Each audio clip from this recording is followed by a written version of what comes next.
listening to Proof Text, a Glossa House podcast by Dr. T. Michael W. Halcomb, Dr. Fredrick J. Long, Dr. Mario Melendez, Dr. Jennifer Noonan, and J. M. Smith.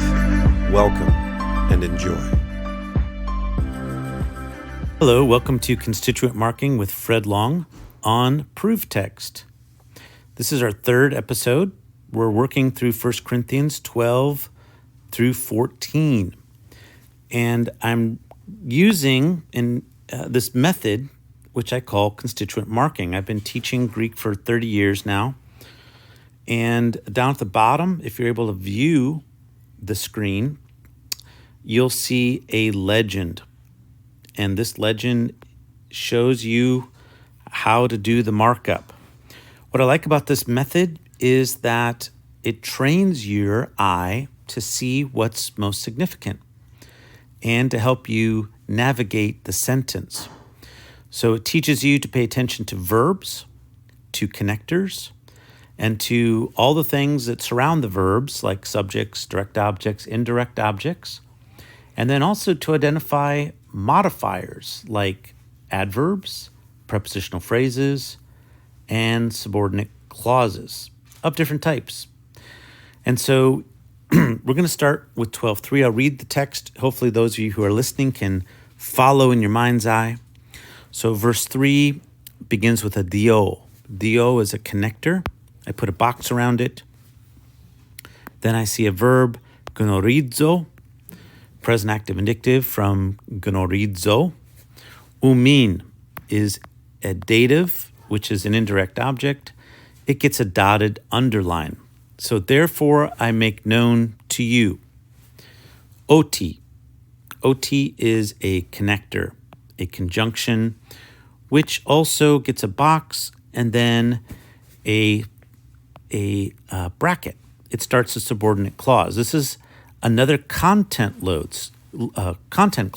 I'm making known to you this, namely. Okay, so what does he want them to know? Idis en pneumati theou.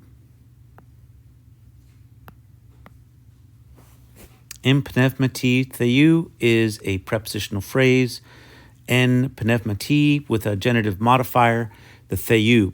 Theou is a genitive. You draw an arrow back to what it modifies. Udis is nominative, and right away I put a single underline around it. And then I come across a lalon, which is a participle, and then a legi, says. No one says. So no one says, speaking in the Spirit of God. So the lalon, participles typically are going to start a subordinate clause or be involved in a subordinate clause. And here, I think the subordinate clause begins with the en pneumati theou, no one speaking by the Spirit of God, and then says. So this is subordinate clause number 2, en pneumati theou lalon. That's all in brackets, and I put a 2 there because the oti, content of gnorizo, gets its own bracket labeled 1.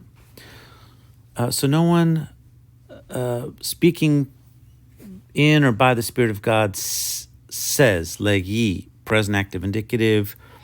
Now we have direct discourse, and this is subordinate clause number 3. And what do they say, legi? They say, legi anathema Jesus. Jesus be accursed. This is a null verb sentence. It's a predicate nominative with a subject. So I single underline both anathema and Jesus. And so that's one statement that no one speaking by the Spirit of God says. And then we come across a ke. Now this ke is adding something to the discourse. Next means and here in this context is translated and. And then we see an udis. Ke udis dunete ipin. epine. So dunate gets a single underline, as from duname, which means to be able. Here, is able. Epine.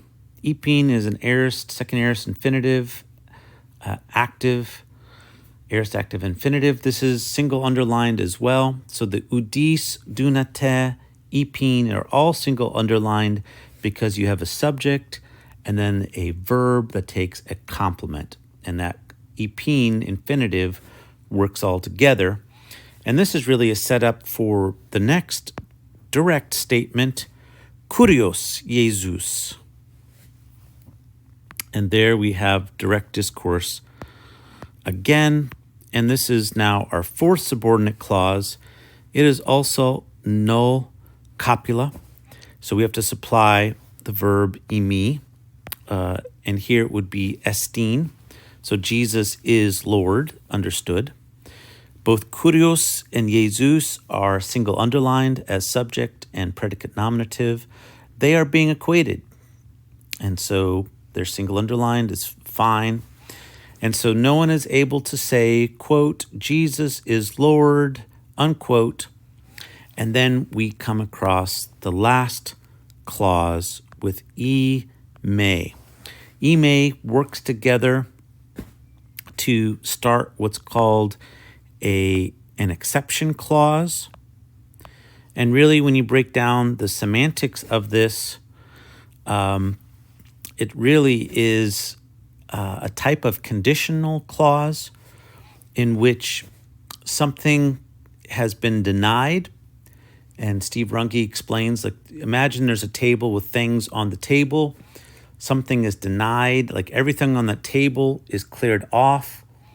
And then the ime exception clause puts something right back in the middle of the table. And here, what's being put back is the en pneumati agio, en pneumati agio, except they speak it by the Spirit Holy, by the Holy Spirit. So this is a verbless clause, and that happens with ime clauses. We just have to resupply the is able to say. So no one is able to say Christ is Lord unless they are speaking, that's understood, by the Holy Spirit. And so the ime clause is closed right there. And then we also have to close out the first clause, and that is, I want you to know that. And so that's why I put a bracket after the ending bracket of the exception clause, going back to the OT clause. So Paul wants them to know this complex set of ideas. And the complex set of ideas involves two negative statements, no one says, and no one says. And so it's a beautifully constructed sentence with 5 subordinate clauses. Begins with a meta comment, I want you to know. Like, Paul doesn't need to state it that way. Gonorizo umin. He could have just said, therefore no one says. Instead, he sets it up with the gonorizo umin clause. This is called a meta comment. This draws more attention to it, to the content that follows. And then the content that follows is stating things in negative ways in order to ultimately affirm the final except by the Spirit, the Holy Spirit. So the Holy Spirit plays an active role in us confessing that Jesus is Lord. And this raises all kinds of questions, like, why would he even state it that someone might possibly say, Jesus be cursed? Were people going around saying that? Well, I don't know, possibly. It possibly was that someone was misunderstanding what was being said. Now, what might they have been saying that might have been misunderstood? Well, at the end of 1 Corinthians, Paul talks about Maranatha, Jesu, Jesus Christ, come. Might it have been, which is Aramaic, by the way.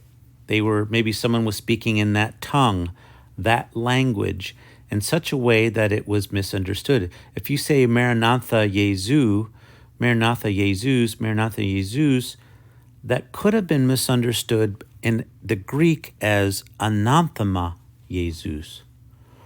So we're speculating a little bit, but maybe there was a misunderstanding of what was being said, and Paul here has to explain that if you're speaking by the Spirit of the Holy Spirit, you don't say that kind of thing. Instead, the Holy Spirit leads you to say that Jesus Christ is Lord. All right, well, we'll stop there this time.